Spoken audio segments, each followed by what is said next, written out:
S தமிழா நல்லுள்ளங்களுக்கு வணக்கம். இந்த வீடியோவில் என்ன பார்க்க போகிறோம் அப்படின்னா ரொம்பவுமே யூஸ்ஃபுல்லான இன்ஃபர்மேஷன் தான் தெரிஞ்சுக்கிற போகிறோம். அதனால் இந்த வீடியோவை யாருமே ஸ்கிப் பண்ணாமல் ஃபுல்லாக பாருங்கள். அதுக்கு முன்னாடி நீங்கள் நிறைய யூஸ்ஃபுல்லான இன்ஃபர்மேஷன் தெரிஞ்சுக்கணும் அப்படின்னு நினச்சிங்கன்னா நம்ம ஜீனியஸ் தமிழா சேனலை மறக்காமல் சப்ஸ்கிரைப் பண்ணிக்கோங்க. மறக்காமல் பக்கத்தில் இருக்கிற பெல் ஐக்கான் பட்டனை கிளிக் பண்ணி ஆளுங்கிற ஆப்ஷனில் வச்சுக்கோங்க. வாங்க இப்போ நம்ம வீடியோக்குள்ளே போகலாம். ஓகே, ஃபர்ஸ்ட் ஆஃப் ஆல் என்ன பார்க்க போகிறோம் அப்படின்னு பார்த்தோம்னா இந்த வீடியோவில் டிஃபரன்ஸ் தான் பார்க்க போகிறோம். என்ன டிஃபரன்ஸ் அப்படின்னு பார்த்தோம்னா இண்டிபெண்டன்ஸ் டேக்கும் ரிபப்ளிக் டேக்கும் இடையே உள்ள டிஃபரன்ஸ் தான் இந்த வீடியோவில் A to Z வந்து தெரிஞ்சுக்கிற போகிறோம். நீங்கள் என்ன சார் சின்ன புலத்தனமாக வீடியோ போட்டுக்கிட்டு இருக்கீங்க அப்படின்னு நினைக்கலாம். ஆனால் இந்த வீடியோவில் சொல்கிற ஒவ்வொரு இன்ஃபர்மேஷனும் உங்களுக்கு யூஸ்ஃபுல்லாக இருக்கும். ஓகேவா friends? Okay, first of all நான் ஒரு கேள்வி கேட்குறேன். இப்போ முடிஞ்சது இண்டிபெண்டன்ஸ் டேவா சுதந்திர தினமா அப்படின்னு கேட்டால் சில கன்ஃபியூஷன் வரத்தான் செய்யும். சாரி, நான் உங்கள்கிட்ட கேட்ட கொஸ்டினே தப்பு. என்னன்னா அப்படின்னு பார்த்தோம்னா இப்போ முடிஞ்சது இண்டிபெண்டன்ஸ் டேவா ரிபப்ளிக் டேவா அப்படின்னு கேட்டால் உங்களில் நிறைய பேர்ட்டு வர பதில் சில குழப்பத்தை ஏற்படுத்தும். ஏன் அப்படின்னு பார்த்தோம்னா இந்த ரெண்டு தினத்துக்கும் இடையே உள்ள குழப்பம் நிறைய பேருக்கு குழப்பமாகவே இருந்துகிட்டு இருக்கு. ஓகேவா ஃப்ரெண்ட்ஸ்? எனக்கும் அந்த குழப்பம் இருந்துகிட்டு தான் இருக்கு. ஓகே, இந்த வீடியோவில் அதுக்கான ஒரு கிளியர் கிளாரிஃபிகேஷன் பார்த்துருவோம். Okay, first of all independence day எப்போ கொண்டாடணும் அப்படின்னு பார்த்தோம்னா 1947 ஆகஸ்ட் 15 கொண்டாடணும். அதே இது ரிபப்ளிக் டே எப்போ கொண்டாடணும் அப்படின்னு பார்த்தோம்னா 1915 ஜனவரி 26 கொண்டாடணும். ஓகே, ஃபர்ஸ்ட் ஆஃப் ஆல் நம்ம ஆகஸ்ட் 15 1947 போயிடுவோம். இண்டிபெண்டன்ஸ் டே ஏன் கொண்டாடணும் அப்படிங்கிற கேள்வி உங்கள்கிட்ட கேட்க வேண்டியதே இல்லை. ஏன்னா அது உங்களுக்கு தெரியும். பிரிட்டிஷ் ஆட்சியிலிருந்து விடுபட்ட நாள் தான் ஆகஸ்ட் 15 1947. அப்போ இருந்து நம்ம சுதந்திர தினத்தை கொண்டாடிட்டு வரோம். ஓகேவா?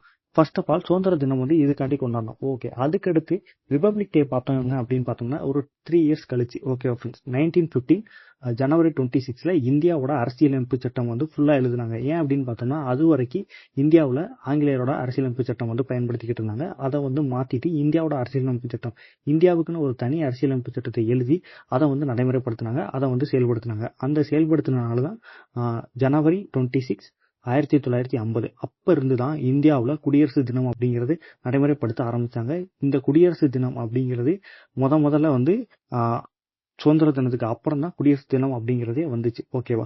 இது ஃபர்ஸ்ட் நம்ம தெரிஞ்சுக்கிட்ட ஒரு முக்கியமான இன்ஃபர்மேஷன். ரெண்டாவது இன்ஃபர்மேஷன் என்ன அப்படின்னு பார்த்தோம்னா சுதந்திர தினத்தன்னைக்கு யார் குடியேற்றுவா, இண்டிபெண்டன்ஸ் அதாவது ரிபப்ளிக் டே அப்ப யார் கொடியேற்றுவா அப்படிங்கிறது நமக்கு கன்ஃபியூஷனா இருக்கும்.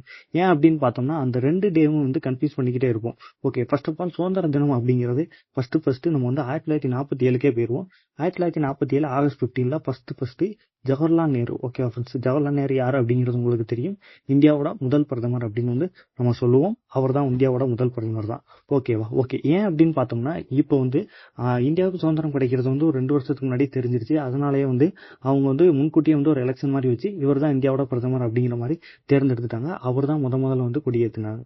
ஓகேவா? அப்ப இருந்து இப்போ வரைக்கும் இந்தியா ஓவரால் இந்தியாவில் பார்த்தோம்னா பிரதமர் அப்படிங்கிறவங்க தான் கொடியேற்றிக்கிட்டு இருக்காங்க இண்டிபெண்டன்ஸ் டே அன்னைக்கு. அதாவது ஸ்டேட் லெவல்ல பார்த்தோம் அப்படின்னு பார்த்தோம்னா முதலமைச்சர் கொடியேற்றிக்கிட்டு இருக்காங்க. Okay friends? ஓகே, இதுதான் இந்தியா சுதந்திர தினத்தன்னைக்கு யார் கொடியேற்றுவா அப்படிங்கிற கன்ஃபியூஷன் இருந்துச்சு அப்படின்னா இனிமேல் நீங்க டக்குன்னு சொல்லணும், இந்தியாவோட சுதந்திர தினத்தன்னைக்கு கொடியேற்றுறது பிரதமரும் முதலமைச்சரும். Okay friends? அப்போ குடியரசு தினத்தன்னைக்கு யார் கொடியேற்றுவா, அப்போ யார் ஃபர்ஸ்ட் கொடியேற்றினா அப்படின்னு கேட்டா ஃபர்ஸ்ட் யாருமே கொடியேற்றல. ஏன் அப்படின்னு பார்த்தோம்னா அப்போ ஓகேவா 1947 அப்பையும் இந்தியாவில் ஆங்கிலேயர், அதாவது ஆங்கிலேயரோட கவர்னர் ஜெனரல், அதாவது இப்போ பிரசிடென்ட்னு சொல்லுவோம்ல, அந்த பதவிக்கு நிகரான ஒரு பதவி தான் வைசிராய் அப்படின்னு சொல்லுவோம். அப்போ மவுண்ட் பேட்டன் பிரபு அப்படிங்கிறவர் இருந்தாரு, ஆங்கிலேயர். ஓகேவா? அவரை வச்சு எப்படி நம்ம கொடியேற்றலாம் அப்படிங்கிறதுனால அவரை நிராகரிச்சிட்டாங்க.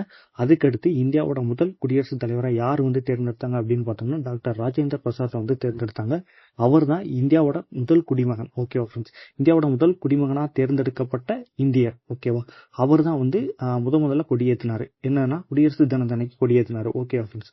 ஓகே, இப்ப இது ரெண்டாவது நம்ம தெரிஞ்சுக்கிட்ட ஒரு தகவல். மூணாவது தகவல் என்ன அப்படின்னு பார்த்தோம்னா இந்த விஷயம் யாருக்குமே தெரியறது இல்லை. என்ன அப்படின்னு பார்த்தோம்னா சுதந்திர தினத்தை அன்னைக்கு கொடியை ஏத்துவாங்க.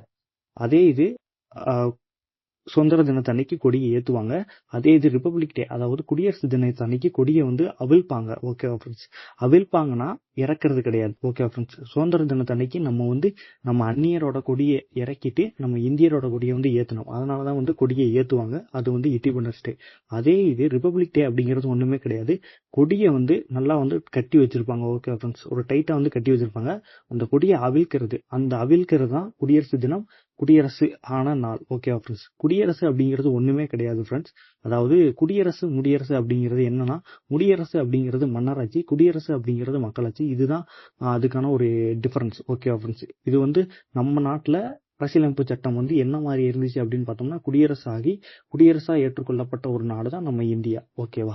ஓகே, இப்போ அது வந்து 3வது நம்ம தெரிஞ்சுக்கிட்ட ஒரு முக்கியமான தகவல். 4வது நம்ம தெரிஞ்சுக்கிற போற தகவல் என்ன அப்படின்னு பார்த்தோம்னா, குடியரசு தினத்தன்னைக்கு எங்க வந்து கொடியேற்றுவாங்க, அதாவது ஜனாதிபதி எங்க கொடியேற்றுவாங்க அப்படின்னு பார்த்தோம்னா, ராஜ்பாத், அதாவது ராஜ்பவன் இருக்கிற இடத்துல வந்து ஏற்றுவாங்க. ராஜ்பவன் அப்படிங்கிறது ஒண்ணுமே கிடையாது, குடியரசுத் தலைவர் மாளிகையை தான் ராஜ்பவன் அப்படின்னு வந்து சொல்லுவாங்க.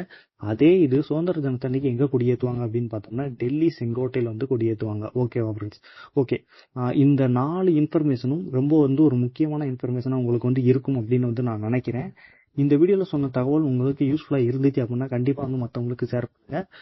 இந்த வீடியோ உங்களுக்கு பிடிச்சிருந்துச்சு அப்படின்னா கண்டிப்பாக வந்து லைக் பண்ணுங்க. அடுத்த வீடியோவில் நான் சந்திக்கிறேன். அதுக்கு முன்னாடி நீங்கள் நம்ம ஜீனியஸ் தமிழா சேனலை சப்ஸ்கிரைப் பண்ணாமல் இருந்தால் சப்ஸ்கிரைப் பண்ணிடுங்க. மறக்காமல் பக்கத்தில் இருக்கிற பெல் ஐக்கான் பட்டனை கிளிக் பண்ணி ஆளுங்கிற ஆப்ஷனில் வச்சுக்கோங்க. தேங்க்ஸ் ஃபார் வாட்சிங். Good bye.